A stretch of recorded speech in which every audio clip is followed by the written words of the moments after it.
woman, why do you smell like something that died in the sun? Child, do you speak to everyone this way? One afternoon, Nkem walked alone through a narrow bush path where the tall grasses leaned inward as if they were whispering secrets to each other.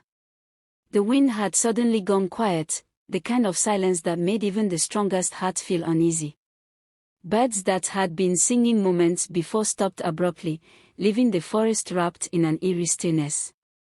Ahead of her, walking slowly as though each step carried the weight of many years, was an old woman. She looked fragile, bent and dusty, like someone the world had long forgotten. Her clothes were worn and patched in many places, the faded fabric hanging loosely on her thin body.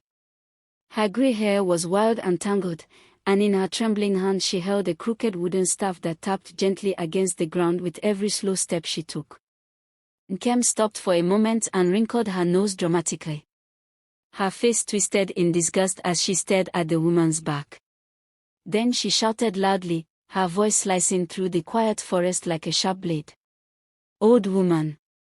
Why do you smell like something that died in the sun?" The old woman stopped walking immediately. For a moment she did not move. The silence grew even deeper, as though the forest itself was listening. Slowly, the woman turned around. Her eyes were calm, strangely calm, the kind of calm that carried something ancient and unsettling within it. She looked directly at Nkem and asked quietly, her voice gentle but heavy with meaning. "Child, do you speak to everyone this way?" Nkem threw her head back and laughed loudly, the sound echoing through the trees. She covered her nose with exaggerated disgust and waved her hand in front of her face. "Everyone? No. Only people who smell like rotten animals. Did you roll inside a dead goat before coming here?" she mocked. The old woman stared at her for a long moment, then sighed deeply, the kind of sigh that sounded like disappointment rather than anger. When she spoke again, her voice was slow and deliberate. "Since you think you know what bad smell is," she lifted her crooked staff slightly from the ground and looked straight into Nkem's eyes. "From today, you shall carry the smell that you accuse others of." The wind stirred suddenly, rustling the dry leaves around them. The old woman continued, her voice firm and final. "Wherever you go, people will cover their noses when you pass. The smell you mock today will follow you everywhere." For a brief second, the forest seemed to hold its breath. Then Nkem burst into loud laughter. She clapped her hands mockingly and shook her head with amusement. "Listen to this mad woman," she said between laughs. "Old witch, keep your foolish curses to yourself." She waved dismissively at the woman, turned around proudly, and walked away from the bush path without even looking back. Not long after leaving the path, she saw 4 girls coming toward her from the direction of the stream. Each of them carried a clay pot of water balanced carefully on her head. They were Ifeoma, Ujonwa, Somto, and Amoka, laughing and chatting happily as they walked. But the moment Nkem drew close, their laughter stopped. They froze. Their noses wrinkled instantly. Ifeoma quickly covered her nose with the edge of her wrapper. Ujonwa stepped back in shock. Somto turned her face away while Amoka fanned the air frantically with her hand. "What is that smell?" Ifeoma shouted, her voice filled with disbelief. Ujonwa gagged slightly and said, "It smells like rotten meat." The girls began murmuring and staring directly at Nkem with confusion and disgust. But before we continue this unbelievable tale, take a moment to support this channel by subscribing so more people can hear these powerful African stories passed down by our elders. Now sit back, relax, and listen carefully to this old forgotten tale told for generations. Let us discover how a single moment of disrespect pushed Nkem into terrible trouble, and what fate had waiting for her, because this story carries lessons that every heart must hear. The village woke each morning wrapped in peace, the kind of gentle peace that only simple life could give. Before the sun fully climbed into the sky, women were already outside their compounds sweeping the red earth with long brooms, the soft brushing sounds blending with the distant crowing of roosters. The smell of wood smoke rose slowly from kitchen hots as fires were lit to cook the morning meal. Men prepared their farm tools, tying their wrappers firmly around their waist before setting off to the fields. From different corners of the village came the steady rhythmic sound of pestles striking mortars as women pounded yam, their voices rising in cheerful greetings to neighbors passing by. Children ran barefoot across the compounds, laughing and chasing each other, while elders sat beneath large trees exchanging stories and blessings for the new day. It was a peaceful place where people greeted each other warmly, where respect for elders was as natural as breathing. But within that peaceful village, there was one name people spoke in hushed voices, often with frustration, sometimes with disbelief, and sometimes with fear. That name was Nkem, the daughter of Obina and Ngozi. Nkem was not an ordinary girl. She was beautiful, with bright eyes and confident steps that made people turn when she walked by. She was strong and intelligent, quick to understand things faster than many children her age. But her greatest gift was also her greatest curse. Her mouth was sharper than a freshly honed knife. Words poured out of her like arrows, fast and painful, and once they left her lips they struck whoever stood before her. Even grown adults avoided arguing with her because they knew they would leave the conversation wounded. Children who saw her approaching would quickly change direction, pretending they suddenly remembered somewhere else they needed to be. Old women sitting beside their huts would shake their heads slowly whenever she passed, whispering among themselves. That girl's tongue will one day bring fire upon her head, one would murmur sadly. At home, her parents carried the heaviest burden of all. Her father, Obina, was a quiet and patient farmer, a man who believed that patience could tame even the wildest child. Many times he told his wife, Ngozi, "Do not lose hope. A child's heart can still change." Her mother Ngozi was a gentle woman whose voice rarely rose above calm conversation. She tried everything she knew to teach her daughter respect. She spoke kindly to her, corrected her softly, and reminded her of the values every child in the village was expected to carry. But Nkem did not listen. Almost every day her words pierced her parents like thorns. One bright morning, as the sun stretched its light across the compound, Ngozi handed her daughter a broom and said gently, "My daughter, please sweep the compound before the dust becomes too much." Nkem rolled her eyes and tossed the broom aside carelessly. "Sweep it yourself if you like dirt so much," she replied with irritation, brushing past her mother as if she had said nothing important. Ngozi stood there silently, pain hidden behind her tired eyes. Later that same day, Obine tried to correct her when she shouted rudely at a younger child who had accidentally stepped on her foot. "Nkem," he said calmly, "a person who cannot control their mouth cannot control their life." Nkem turned sharply toward him, her voice filled with mockery. "Old man, go and rest," she snapped. "Your advice expired long ago." The compound fell silent after those words. Even the little children nearby stopped playing. Obina simply lowered his head slowly, the weight of disappointment settling heavily on his shoulders. Across the village, people watched this family with quiet sympathy. Whenever Obina and Ngozi passed by, neighbors would sigh softly and whisper to each other, feeling pity for the two gentle parents whose only daughter had a mouth that wounded everyone she spoke to. One bright afternoon, when the sun hung high in the sky and the village market was alive with noise and movement, Nkem walked confidently along the dusty path that led into the crowded square. The market was full of color and life.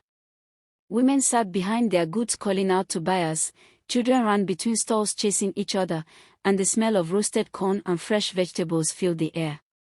Traders arranged baskets of tomatoes, peppers, palm oil, dried fish, and yams neatly in front of them while customers bargained loudly, laughter rising and falling like music in the warm afternoon breeze. But as Nkem stepped into the market, several people noticed her and quietly exchanged glances.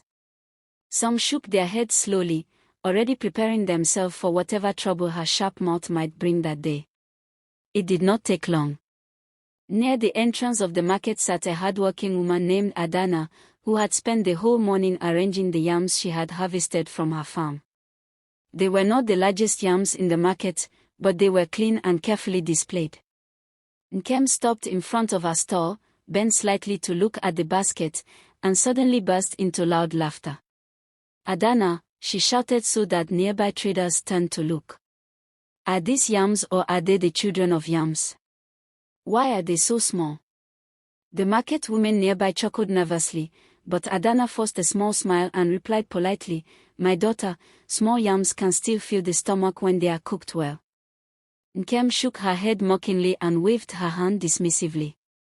"If I wanted food that small, I would go and gather mushrooms from the bush," she said loudly before walking away, leaving Adana staring sadly at her basket. Not far from there, a woman named Kayameka was carefully arranging smoked fish on a tray. Kayameka had a crooked walking style because of an injury she had suffered many years ago, but she worked hard every day without complaining. As she stood up to greet a customer, Nkem noticed the way she walked and began clapping slowly with cruel amusement. "Look at this one," Nkem said loudly. "Are you walking or are you dancing to music nobody else can hear?" Some people nearby gasped quietly at the insult. Kayameka's smile faded, but she remained silent, lowering her eyes as Nkem walked away laughing. A few steps later, Nkem passed by another stall where an elderly woman named Ezin was selling vegetables. When Ezin smiled politely at her, one of her front teeth was missing. That was all Nkem needed. She leaned closer and laughed loudly again. "Oh, Mama Ezin, if you keep losing teeth like this, soon you will have to chew soup with your gums," she said with a mocking grin. The market women began murmuring among themselves, shaking their heads in disappointment. One of them whispered under her breath, "This girl will insult the wrong person one day." Another replied quietly, "A tongue without respect invites trouble." Nearby, a few children who had been watching the scene began whispering to each other. They decided to mock Nkem back for once. As she passed them, one small boy called out boldly, "Nkem talks too much. Maybe her mouth is bigger than her head." The children burst into laughter, but their victory lasted only a few seconds. Nkem stopped walking slowly and turned toward them with a dangerous smile. She stepped closer and began firing insults so sharp and merciless that the children's laughter quickly disappeared. "Look at you," she snapped at one boy, "your head is shaped like a broken calabash." She pointed at another child and scoffed, "And you, when last did water touch your body? Even the goats in this village are cleaner than you." The children's faces fell immediately, and within moments some of them began crying from embarrassment. Nkem tossed her head proudly and walked away, satisfied with the destruction her words had caused, believing deeply that nobody in the entire village could stand against her sharp tongue. That evening, as the sun sank low and the sky turned orange with fading light, Ngozi sat beside the small cooking fire in their compound stirring a pot slowly. The flames flickered gently, casting dancing shadows on the mud walls of the hut. Nkem sat nearby eating roasted corn, humming carelessly as though the day had brought nothing but amusement.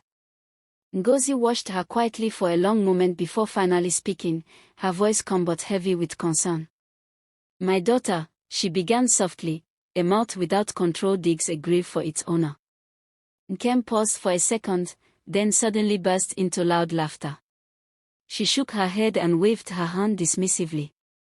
"Mama, please," she said with a mocking smile, "those are just old people's foolish stories meant to scare children."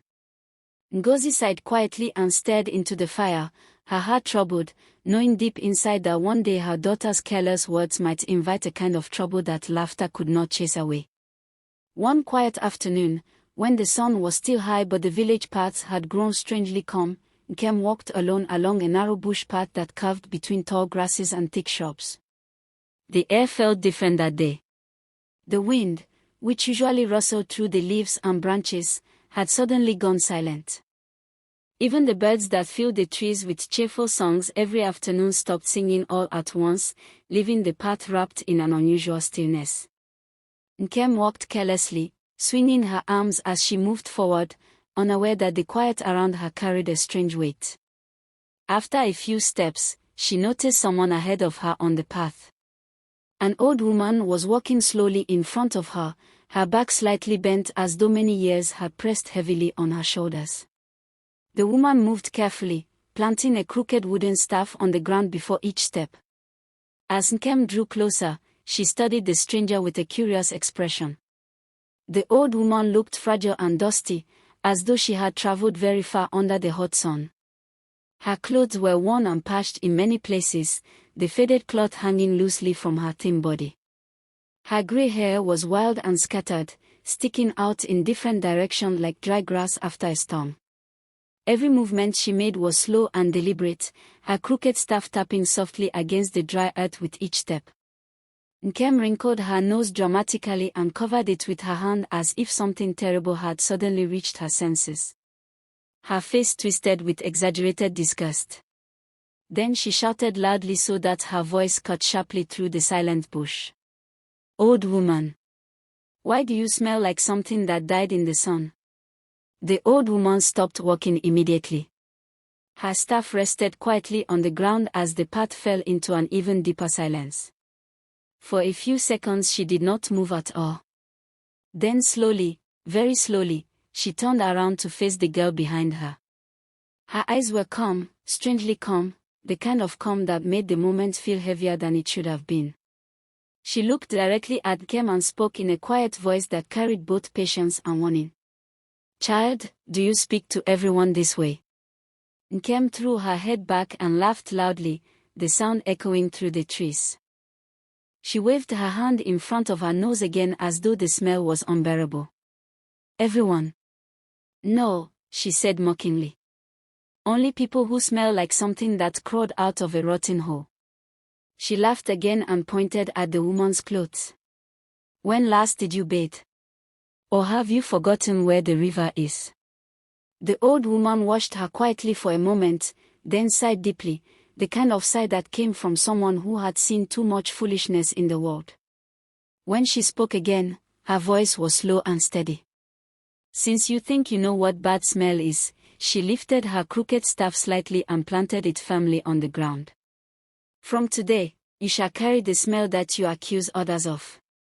The air around them seemed to shift slightly as her words hung in the stillness of the path. The old woman continued, her eyes fixed on Nkem. "Wherever you go, people will cover their noses when you pass. The smell you mock today will follow you everywhere." For a moment the forest remained silent, as though waiting to see what would happen next. But Nkem suddenly burst into loud laughter. She clapped her hands mockingly and shook her head with amusement. "Listen to this one," she said between laughs. "A mad old witch throwing curses like dry leaves." She waved dismissively at the woman and turned around proudly. "Keep your foolish magic for people who are afraid of you," she scoffed. Without another glance behind her, Nkem walked away from the old woman with confident steps, her laughter fading into the distance as she left the silent bush path behind. As soon as Nkem stepped out of the narrow bush path and onto the wider road that led back toward the village, she saw 4 girls approaching from the direction of the stream. Each of them carried a clay pot of water balanced carefully on her head, their wrappers tied neatly around their waists as they chatted and laughed after the long walk from the river. They were Ifeoma, Ujonwa, Somto, and Amoka, known among the village girls for their cheerful gossip and endless laughter. But the moment their eyes fell on Nkem approaching them on the path, their laughter slowly faded. They stopped walking almost at the same time, their smiles disappearing as their noses suddenly wrinkled in confusion. Ifeoma's eyes widened first. She quickly raised the edge of her wrapper to cover her nose. Ujonwa took a step backward, fanning the air in front of her face with her hand. Somto turned her head away sharply, coughing slightly, while Amoka squinted her eyes and leaned away as if something invisible had just struck her senses. "Oh!" Ifeoma shouted suddenly, her voice filled with shock. "What is that smell?" Ujonwa gagged lightly and waved her hand again in front of her face. "It smells like rotten meat," she exclaimed, her voice rising in disgust. The girls looked at each other in disbelief before bursting into loud laughter, their voices echoing across the dusty road. "Did something die on this path?" Amoka said between laughs. Maybe someone carried a dead goat here. Somto added, covering her nose tightly as she laughed harder. Nkem's face tightened instantly with anger. She glared at them sharply, her pride rising like fire in her chest. "Why are you all looking at me like that?" she snapped. "Are you fools trying to mock me again?" The girls continued laughing, stepping away from her as though the smell was too much to bear. Ifeoma shook her head and said through her laughter, "Nkem, whatever you stepped into today, please go and wash it away." The laughter continued, and Nkem's anger burned hotter. She was about to fire back with one of her usual sharp insults when suddenly a group of little boys came running down the path, chasing each other happily as they played. They nearly ran straight into Nkem before suddenly stopping. One boy sniffed the air and his face twisted instantly in disgust. "You," he shouted loudly. Another boy covered his nose quickly and jumped backward. "Something smells horrible," he cried out. The boys began shouting and running away at the same time, holding their noses tightly as though they had escaped something terrible. "Run! Run!" one of them screamed while sprinting down the road. "That smell is following her." The girls watching the scene burst into even louder laughter, some bending slightly as they struggled to breathe between their giggles. But this time Nkem did not shout back immediately. Instead, confusion slowly crept across her face. She stood still for a moment, her heart beginning to beat faster. Slowly, she lifted her arm and sniffed the air around her body. At first she frowned slightly. Then the smell reached her nose fully. Her eyes widened in shock. The odor was strong, thick, and horrible, like something rotten left too long under the sun. Nkem sniffed again in disbelief, turning her body slightly as if hoping the smell would disappear. But it was still there, clinging to her like an invisible cloud. Her stomach twisted in embarrassment. Suddenly, without saying another word, she turned quickly and began running toward her home, her feet kicking up dust along the path as she rushed away, desperate to escape the laughter echoing behind her. Nkem ran all the way home, her feet kicking up dust as she hurried into her family compound, her heart pounding with confusion and embarrassment. The moment she stepped inside the compound, her mother Ngozi, who had been arranging firewood near the cooking hut, suddenly froze. Her face twisted with shock and she covered her nose quickly with the edge of her wrapper. "Chinik," she gasped in disbelief. She stared at her daughter with wide eyes and asked cautiously, "My daughter, what is smelling on your body?" Nkem stopped abruptly, anger flashing across her face. The shame she felt from the road quickly turned into irritation. Instead of answering calmly, she snapped loudly, "Mama, it is you that is smelling." Her voice was sharp and defensive as she glared at her mother. Without waiting for another word, she stormed angrily into her hut and slammed the door behind her. Outside, Ngozi remained standing in the compound, slowly lowering her wrapper from her nose. She shook her head sadly and sighed deeply. In a quiet voice filled with sorrow she muttered to herself, "This your mouth will not put you in trouble one day." Inside the hut, Nkem rushed straight to the small bathroom area and began bathing furiously. She poured water over her body again and again, scrubbing her skin hard as if she could force the smell to disappear. She used one soap, then another, rubbing them across her arms, neck, and legs until foam covered her body. But no matter how much she washed, the terrible odor refused to leave. The smell remained stubbornly clinging to her skin like a curse that water could not wash away. Days passed, and the situation only grew worse. The villagers slowly began avoiding her whenever she appeared. Whenever Nkem walked along a road, people immediately covered their noses and stepped aside dramatically to let her pass. Some would even cross to the other side of the path just to escape the smell that seemed to follow her everywhere. The children, who were always quick to turn anything into a game, began shouting exaggeratedly whenever they saw her approaching. "Run! Run!" one boy would yell loudly. "Rotten goat is passing." The other children would burst into laughter and scatter in every direction while holding their noses tightly. Some women in the market even pretended to faint whenever she walked by. One would suddenly wobble and say loudly, "Oh, I cannot breathe again," before dramatically leaning against another woman while everyone laughed. At first Nkem tried to shout back with the same fierce insults she had always used. But as the days continued, the laughter and mockery grew heavier. Slowly, the girl who once spoke louder than anyone in the village began to fall silent. Nkem stopped arguing with people. She stopped throwing insults. The once proud girl now walked quietly with her head lowered whenever she passed through the village paths. Her confident steps disappeared, replaced by slow, careful movements as though she hoped nobody would notice her presence. Her sharp tongue grew quiet, and the fire that once filled her eyes slowly faded. Watching this change troubled her parents deeply. Obinna and Nosy began to realize that something far more serious than ordinary embarrassment had happened to their daughter. One evening, after seeing Nkem sitting alone in the corner of the compound lost in thought, Obinna turned to his wife and said quietly, "This is no ordinary problem. Something spiritual is involved." The next morning, the two of them traveled to seek the wisdom of the village chief priest, a respected man known as Chief Priest Ezioni. When they arrived at his shrine, the air was thick with the smell of burning herbs and sacred wood. Chief Priest Ezioni listened carefully as Obinna explained everything that had been happening to their daughter. The priest nodded slowly, his face serious as he prepared for divination. He placed sacred objects before him, whispered ancient prayers, and cast the divining pieces upon the ground. The shrine fell silent as he studied their patterns carefully.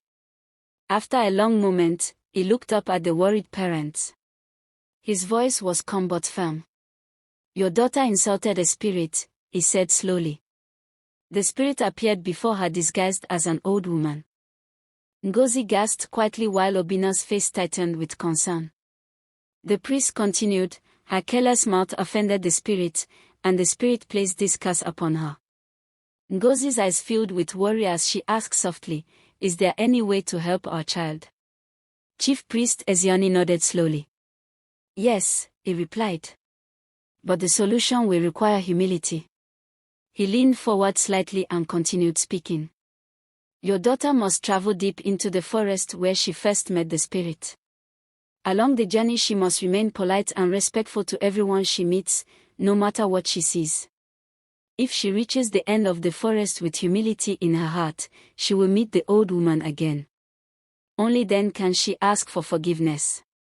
Obinna and Nosy listened carefully, knowing that their daughter's sharp tongue had finally brought her face to face with a lesson that only humility could repair. When Obinna and Nosy returned home from the shrine of Chief Priest Ezioni, the evening sun was already sinking low, casting long golden shadows across their compound. As they stepped inside, they saw something that made their hearts tighten with emotion. Their daughter Nkem, who once moved around the compound with loud energy and endless arguments, was now sitting quietly on a wooden stool beside the wall of the hut. Her head was lowered, her hands resting silently on her lap, her eyes lost in deep thought. She did not notice when her parents entered the compound. For a moment, Obinna and Ngozi simply stood there watching her, the silence between them heavy with concern. This was not the daughter they once knew.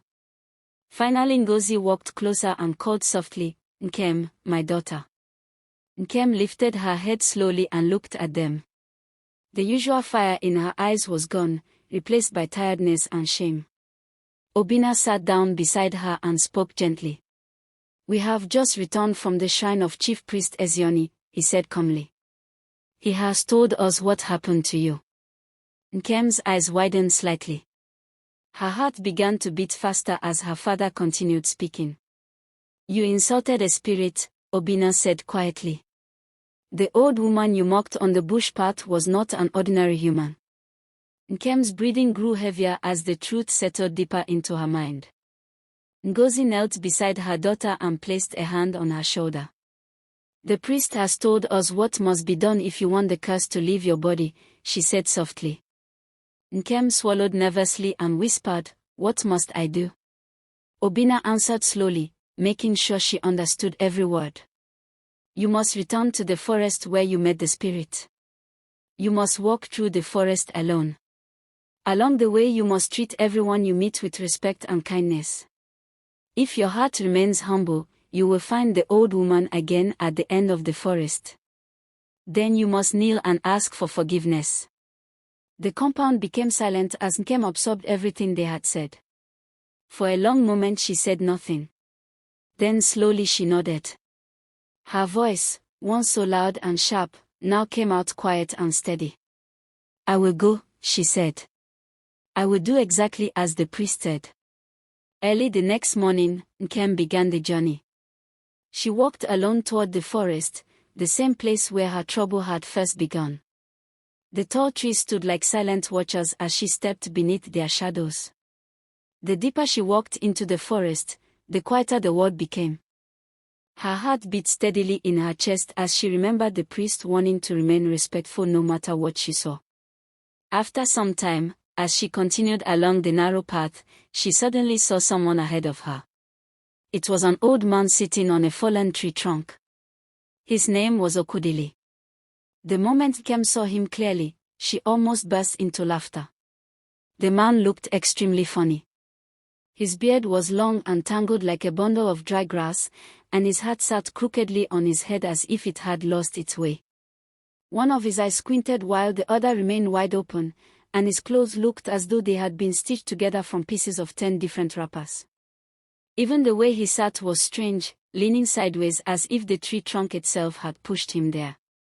Nkem quickly pressed her lips together, struggling to hold the laughter rising inside her chest. For a moment the old Nkem almost returned, the one who would have pointed and laughed loudly without caring about anyone's feelings. But suddenly she remembered the warning from Chief Priest Ezioni.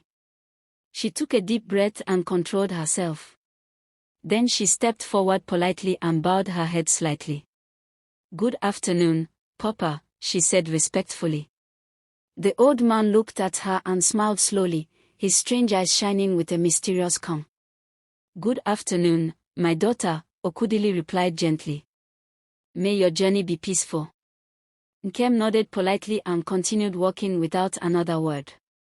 As she moved deeper into the forest, the trees slowly began to thin out until she finally reached the far end of the path. Her heart began to pound again as she stepped into a small clearing. Suddenly, standing before her as if she had been waiting all along, was the same old woman from the bush path. The moment Nkem saw her, the weight of everything she had done crashed heavily upon her heart. Tears filled her eyes instantly. Without hesitation she ran forward and fell to her knees before the woman. "Please forgive me," Nkem cried, her voice breaking with emotion. "I was foolish. I spoke with pride and disrespect. I did not know who you were. Please have mercy on me." Tears rolled down her face as she bowed her head to the ground. The old woman looked at her quietly for a moment, then reached down and gently lifted her to her feet. Her voice was calm and kind when she spoke. "Child, stand up." Nkem looked up at her with trembling eyes. The old woman reached into a small pouch tied at her waist and brought out a small piece of soap wrapped carefully in leaves. She placed it gently into Nkem's hands. "Take this," she said softly. "When you return home, use this soap to bathe. Then the curse will leave you." Nkem held the soap carefully as though it were the most precious thing in the world. Her voice trembled with gratitude as she said, thank you for your mercy." Nkem ran the last stretch toward her compound, her heart pounding faster with every step, the precious soap clutched tightly in her hands. The moment her parents saw her emerging from the path, their faces lit up with joy and relief. Obinna dropped his farming tools and rushed forward, wrapping his arms around her trembling shoulders. "My daughter. You are back," he shouted, his voice breaking with emotion. Ngozi fell to her knees beside them, tears streaming down her face as she held Nkem's hands tightly. "Oh, my child. My heart has missed you," she cried. Nkem smiled weakly, her own tears falling freely, and whispered, "Mama. Papa. I am sorry. I am ready to make things right." Without waiting another second, she ran to the bathroom, unwrapped the soap carefully, and began bathing slowly. The fragrant foam lathered over her skin, and as soon as the water washed over her, the terrible smell that had haunted her for days disappeared instantly. Relief washed over her in the same moment, and she breathed deeply, feeling light and free as if a heavy weight had been lifted from her body. When she emerged, her eyes shone with a new light, calm and gentle. Gone was the proud, loud, insulting girl. In her place stood a humble, respectful child, her voice soft and kind, her steps careful and gentle. She ran to the neighbors she had insulted, to the market women, to the children who had once mocked her, and bowed her head before each of them. "I am sorry," she said sincerely, her voice filled with shame and humility. "Please forgive me for the words I have spoken, the pain I have caused." Then she turned to her parents, falling to her knees before them. "Mama, Papa, forgive me," she cried, tears soaking the hem of her wrapper. Ngozi lifted her daughter into her arms, hugging her tightly, while Obina placed a hand on her head and whispered, "Our hearts forgive you, my daughter. You have learned well." Slowly, the villagers began to accept her again. Children no longer ran when she approached, women smiled politely, and men greeted her without fear. Laughter returned, but this time it was warm and friendly. And from that day onward, Nkem carried herself with care. She spoke kindly, she listened respectfully, and she treated every person she met with patience. The lesson was clear to all who knew her story: a careless mouth can destroy a life, but humility, respect, and kindness can heal it. Nkem had learned that true beauty is not in sharp words or pride, but in respect, humility, and a heart that cares for others.